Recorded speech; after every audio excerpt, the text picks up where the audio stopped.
The Nintendo Switch May 2nd have had a blockbuster launch thanks to Mario Kart World, but behind the scenes, not everything is going smoothly.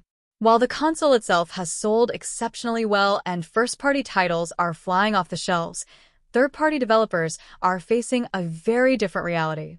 According to new reports, sales of non-Nintendo games on the new platform are performing below our lowest estimates, a worrying signal for the months ahead. Mario Kart World dominates launch sales. As reported by the Game Business, 62% of all physical Nintendo Switch 2 game sales in the US were from first-party titles, not including those bundled with Mario Kart World. That includes enhanced ports of beloved titles like The Legend of Zelda, Breath of the Wild, and a library of GameCube classics made available through the expansion pass. In contrast, third-party developers have struggled to find footing in a market dominated by Nintendo's own IP. It's a familiar story for Nintendo platforms. While the company's first-party franchises, Mario, Zelda, Smash Bros., often flourish, many third-party games see significantly less attention from the fanbase. On the original Switch, the success of indie hits and strong ports like The Witcher 3 helped to ease that stigma. But on the Switch 2, third-party titles, especially older ones, appear to be failing to make the same impact. A weak start for third-party studios. The underwhelming performance isn't entirely unexpected. Many of the third-party games available at launch, like Cyberpunk 2077 and Red Dead Redemption 2, are years-old titles that most core gamers have already played on PC, PS5, or Xbox. For many Switch owners, the novelty of playing these games on the go may not be enough to warrant a second purchase. There's also the issue of timing.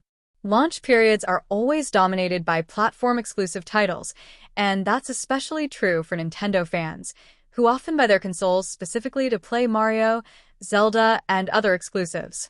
This leaves less room for third-party offerings to breathe, particularly if they're not optimized to take advantage of the new hardware in meaningful ways. What's next for third-party support?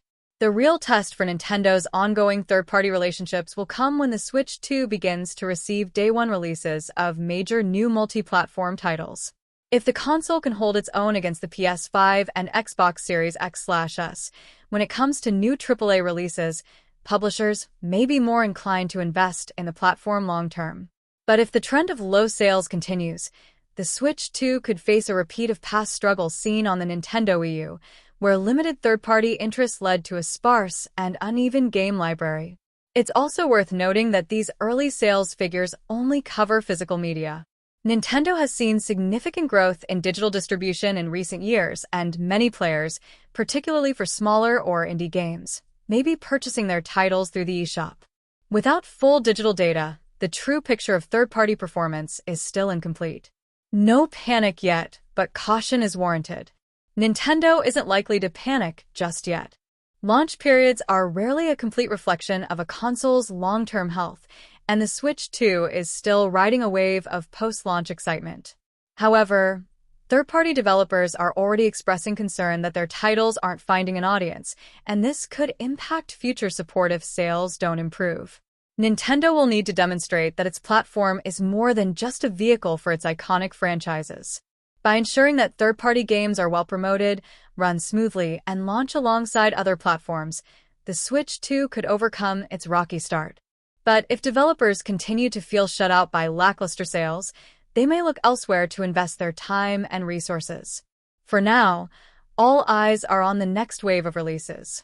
If the Nintendo Switch 2 wants to be seen as a serious contender for third-party gaming, the clock is already ticking.